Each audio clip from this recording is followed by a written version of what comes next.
Good evening students. तो आज हम पढ़ेंगे pair of linear equation in two variables. सबसे पहले हम समझेंगे linear equation in two variables का जनरल फॉर्म या हम उसको कैसे लिखते हैं। तो उसका जनरल फॉर्म है a x plus b y plus c equals to 0। हम इसको टू वेरिएबल्स इसलिए कह रहे हैं क्योंकि हमने इसमें x और y यूज किया है, और लीनियर इक्वेशन हम इसलिए कह रहे हैं क्योंकि x और y के एक्सपोनेंट 1 है, जहां पे a, b और c रियल नंबर्स होने चाहिए और a और b की वैल्यू 0 के बराबर नहीं होनी चाहिए। अब हम बात करेंगे general form of pair of linear equation in two variables. क्या जनरल फॉर्म होना चाहिए? a1x plus b1y plus c1 equals to 0, a2x plus b2y plus c2 equals to 0। क्योंकि दो इक्वेशन है इसलिए हमने a1 a2 इधर b1 b2 और इधर c1 c2 यूज किया है। इसके लिए भी वही कंडीशन है, a1 b1 c1 a2 b2 c2 सारे रियल नंबर्स होने चाहिए। दूसरी कंडीशन ये है a1 का स्क्वायर प्लस b1 का स्क्वायर 0 के बराबर ना हो, a2 का स्क्वायर प्लस b2 का स्क्वायर 0 के बराबर नहीं होना चाहिए। अब इसमें तीन इंपॉर्टेंट कंडीशंस होती हैं जब हम इक्वेशन को देख के समझ पाते हैं कि हमें कैसे सॉल्यूशंस मिलेंगे। तो हम कंडीशन वाइज चलते हैं। सबसे पहले हम फर्स्ट कंडीशन के बारे में बात करेंगे।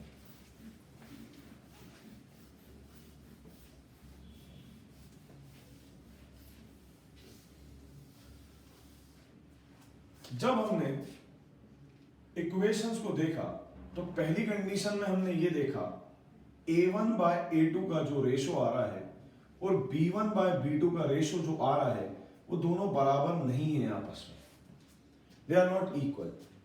तब हम कहते हैं कि हमें यूनिक सॉल्यूशन मिलेगा।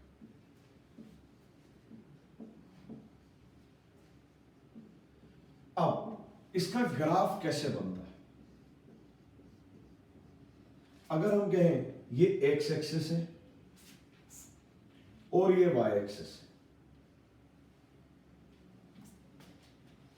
अब हमने एक इक्वेशन का ग्राफ ऐसे बनाया, लीनियर इक्वेशन है, लीनियर इक्वेशन का ग्राफ ऐसे बना। अगर ये कंडीशन होगी तब उसका ग्राफ कुछ इस तरीके से बनता है। तो इनका एक ही पॉइंट ऑफ इंटरसेक्शन होता है, इसलिए हम कहते हैं यूनिक। यूनिक मतलब सिंगल, एक पॉइंट ऑफ इंटरसेक्शन, मतलब x और y की हमें एक एक ही वैल्यू मिलेंगी।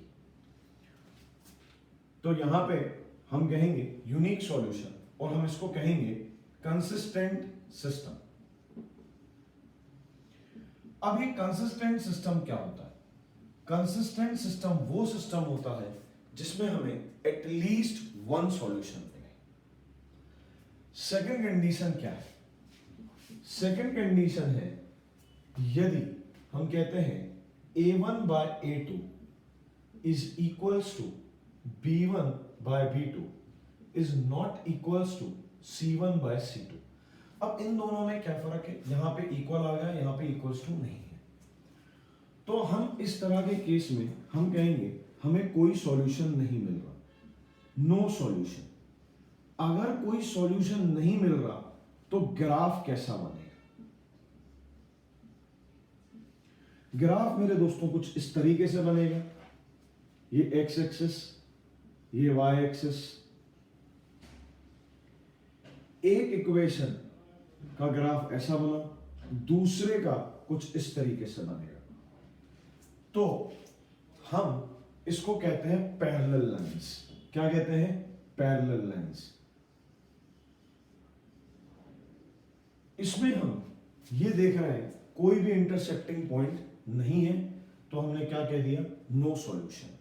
पैरेलल लाइंस वाला ग्राफ बनेगा और हम इसको कहते हैं इनकंसिस्टेंट सिस्टम।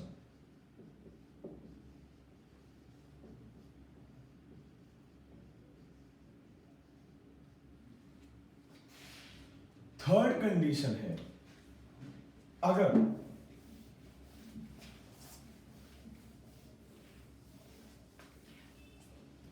थर्ड कंडीशन,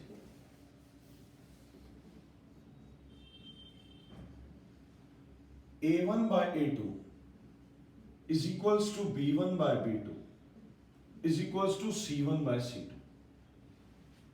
तो इस तरह की कंडीशन में हमें क्या होगा, इनफाइनाइट मेनी सॉल्यूशंस मिलेंगे।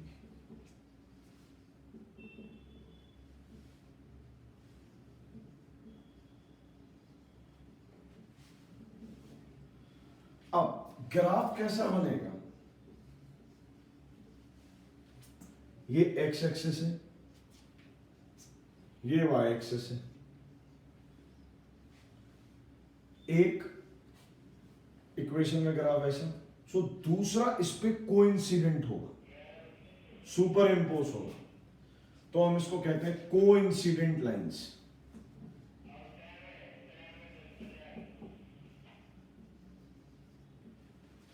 और हम इसको कहते हैं we are getting infinite many solutions. यहां पे भी पॉइंट ऑफ इंटरसेक्शन हो रहा है, यहां पे भी बहुत जगह पे पॉइंट ऑफ इंटरसेक्शन हो रहा है, तो इसलिए हम कहते हैं इनफाइनाइट मेनी सॉल्यूशंस। अब पेयर ऑफ लीनियर इक्वेशंस को हम सॉल्व कैसे करते हैं देखेंगे।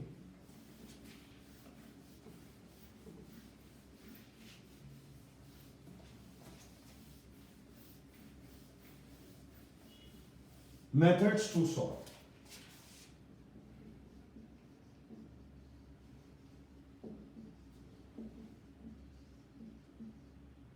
First is elimination method, जो बच्चे सबसे ज्यादा लाइक करते हैं, elimination method. Second is substitution method.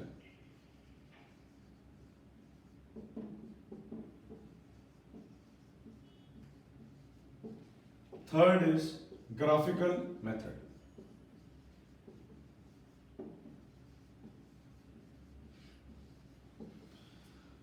अब एग्जाम्पल लेके एक मेथड को मैं आपको एक्सप्लेन करता हूं। फॉर एग्जाम्पल हम एलिमिनेशन मेथड को एक्सप्लेन समझते हैं। एक एग्जाम्पल लिया 2x plus 3y minus 4 equals to 0। दूसरा 3x plus 4y minus 5 equals to 0। अब हम इसको पहले जनरल फॉर्म में कन्वर्ट कर लेंगे। ये जनरल फॉर्म ही है, a1x प्लस b1y। हम जो हमारा ये वाला टर्म है विदाउट x एंड y, इसको हम ट्रांसपोज कर लेंगे, तो ये हो जाएगा 2x plus 3y equals to 4। इसको नाम दे देंगे equation number 1। 3x plus 4y equals to 5, इसको नाम दे देंगे इक्वेशन नंबर 2। जैसे कि एलिमिनेशन मेथड, तो एलिमिनेशन में या तो हम x के कोफिशिएंट्स को एलिमिनेट कर सकते हैं या y के कोफिशिएंट्स को एलिमिनेट कर सकते हैं।